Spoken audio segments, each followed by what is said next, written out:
तो प्यारे बच्चों, आज के इस वीडियो में आप सभी का स्वागत है। इस वीडियो में हम लोग बिहार बोर्ड कक्षा 10 के बायोलॉजी का चैप्टर नंबर 4 जिसका नाम है आनुवंशिकी, इस चैप्टर से 30 महत्वपूर्ण ऑब्जेक्टिव प्रश्नों को पढ़ेंगे जो मैट्रिक एग्जाम 2025 के लिए बहुत ही महत्वपूर्ण होने वाली है। साथ ही साथ इसका PDF नोट्स भी आप लोगों को वीडियो के डिस्क्रिप्शन में दिया जाएगा। तो चलिए आज का प्रश्न शुरू करते हैं। तो अगला क्वेश्चन है, जीवों की उत्पत्ति के पहले पृथ्वी पर निम्न में क्या नहीं था। जीवों की उत्पत्ति के पहले पृथ्वी पर निम्न में क्या नहीं था। तो इसका सही आंसर हो जाएगा ऑक्सीजन। जीवों की उत्पत्ति के पहले पृथ्वी पर क्या नहीं था, तो ऑक्सीजन। चलिए अगला क्वेश्चन है, मनुष्य में कितने जोड़े गुणसूत्र पाए जाते हैं। तो मनुष्य में कितने जोड़े गुणसूत्र पाए जाते हैं। तो इसका सही आंसर है 23 जोड़े गुणसूत्र पाए जाते हैं। मनुष्य में 23 जोड़े गुणसूत्र पाए जाते हैं। चलिए अगला क्वेश्चन है, कीटों के पंख, चमगादड़ के पंख किस तरह का अंग है। तो इसका सही आंसर होगा समवर्ती अंग। कीटों के पंख और चमगादड़ का पंख किस तरह का अंग है, समवर्ती अंग। चलिए अगला क्वेश्चन है, जीन शब्द किसने प्रस्तुत किया। तो जीन शब्द किसने प्रस्तुत किया। तो इसका सही आंसर होगा जॉनसन। जीन शब्द जॉनसन ने प्रस्तुत किया। चलिए अगला क्वेश्चन है, मलेरिया उत्पन्न करने वाला मच्छर किस तरह के जल में उत्पन्न होता है। मलेरिया उत्पन्न करने वाला मच्छर किस तरह के जल में उत्पन्न होता है। तो इसका आंसर होगा गंदे जल। गंदे जल। मलेरिया उत्पन्न करने वाला मच्छर किस तरह के जल में उत्पन्न होता है, गंदे जल में उत्पन्न होता है। चलिए अगला क्वेश्चन है, समजात अंगों के उदाहरण है।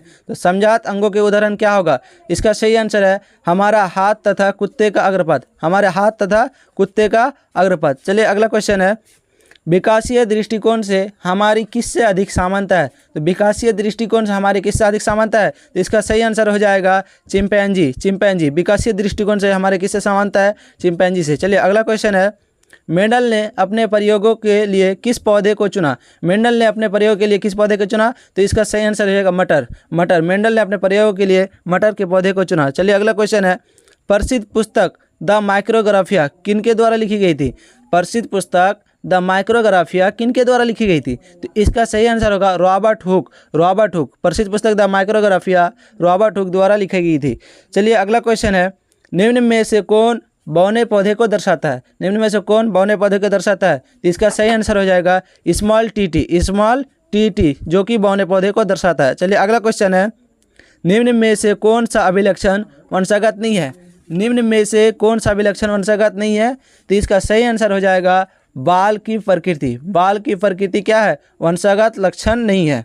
चलिए अगला क्वेश्चन है, स्त्रियों में लिंग गुणसूत्र होते हैं। स्त्रियों में लिंग गुणसूत्र क्या क्या होते हैं। चलिए इसका सही आंसर है एक्स और एक्स। चलिए अगला क्वेश्चन है, पुरुषों में लिंग गुणसूत्र होते हैं। पुरुषों में लिंग गुणसूत्र क्या होते हैं।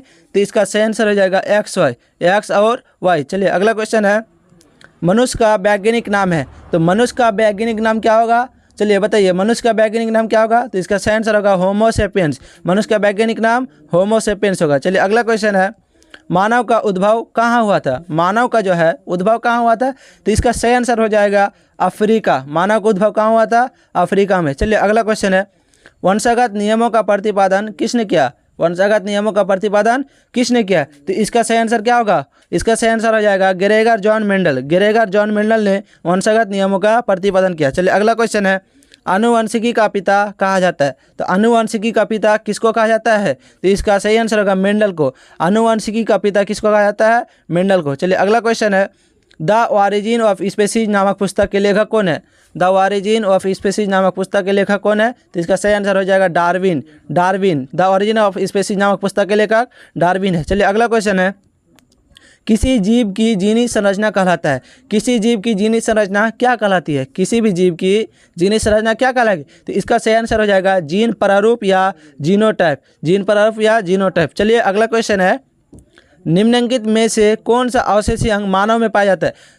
क्वेश्चन है कि मनुष्य में कौन सा अवशेषी अंग जो है पाया जाता है। तो इसका सही आंसर हो जाएगा अपेंडिक्स। अपेंडिक्स जिसको हम लोग बोलते हैं परिशेषिका भी बोलते हैं, जिसको हम लोग परिशेषिका भी बोलते हैं। चलिए अगला क्वेश्चन है, न्यूक्लियस शब्द किन के द्वारा दी गई थी। न्यूक्लियस शब्द किन के द्वारा दी गई थी। तो इसका सही आंसर होगा रॉबर्ट ब्राउन। रॉबर्ट ब्राउन के द्वारा न्यूक्लियस शब्द दी गई थी। चलिए अगला क्वेश्चन है, मनुष्य, बिल्ली तथा चमगादड़ के अग्रपात है। मनुष्य, बिल्ली तथा चमगादड़ के अग्रपात क्या क्या होगा। तो इसका सही आंसर हो जाएगा समजात अंग। समजात अंग। चलिए अगला क्वेश्चन है, निम्नलिखित में से किन को जीव विज्ञान का पिता कहा जाता है? जीव विज्ञान का पिता किसको कहा जाता है? तो इसका सही आंसर हो जाएगा अरस्तु। अरस्तु को जीव विज्ञान का पिता कहा जाता है। चलिए अगला क्वेश्चन है, गुणसूत्र कहाँ पाए जाते हैं? केंद्रक में पाए जाते हैं। चलिए अगला क्वेश्चन है, गुणसूत्र बने होते हैं। गुणसूत्र बने होते हैं तो गुणसूत्र किससे बने होते हैं? डीएनए तथा प्रोटीन के। गुणसूत्र किससे बने होते हैं? डीएनए तथा प्रोटीन से। गुणसूत्र बने होते हैं किससे? डीएनए तथा प्रोटीन से। चलिए अगला क्वेश्चन है, प्राकृतिक चुनाव द्वारा जीवों का विकास कहलाता है। प्राकृतिक चुनाव द्वारा जीवों का विकास क्या कहलाएगा? तो इसका सही आंसर होगा डार्विनवाद।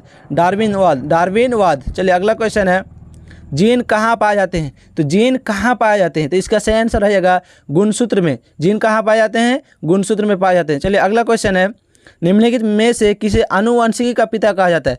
आनुवंशिकी का पिता किसको कहते हैं? तो इसका सही आंसर रहेगा ग्रेगर जॉन मेंडल को। आनुवंशिकी का पिता ग्रेगर जॉन मेंडल। चलिए अगला क्वेश्चन है, पौधों और पशुओं की कोशिकाओं का वैज्ञानिक अध्ययन क्या कहलाता है? पौधों और पशुओं की कोशिकाओं का वैज्ञानिक अध्ययन क्या कहलाता है? तो इसका सही आंसर हो जाएगा कोशिका विज्ञान। कोशिका विज्ञान। चलिए अगला क्वेश्चन है, मानव शरीर में लगभग कितने जीन होते हैं? मानव शरीर में लगभग कितने जीन पाए जाते हैं? तो इसका सही आंसर हो जाएगा 30 से 40 हज़ार, लगभग 30 से 40 हज़ार। चलिए आज का प्रश्न खत्म हुआ। अगर आप लोगों को मेरा वीडियो ज़रा से ही पसंद आए हो तो वीडियो को लाइक करेंगे, चैनल को सब्सक्राइब करेंगे और वीडियो को अपने दोस्तों के साथ शेयर करेंगे। वीडियो में बने रहने के लिए आपका बहुत बहुत धन्यवाद। इस वीडियो को ज़्यादा से ज़्यादा शेयर करें ताकि हमें मोटिवेशन मिलता हो और भी वीडियो बनाने का मोटिवेशन मिलता हो। धन्यवाद।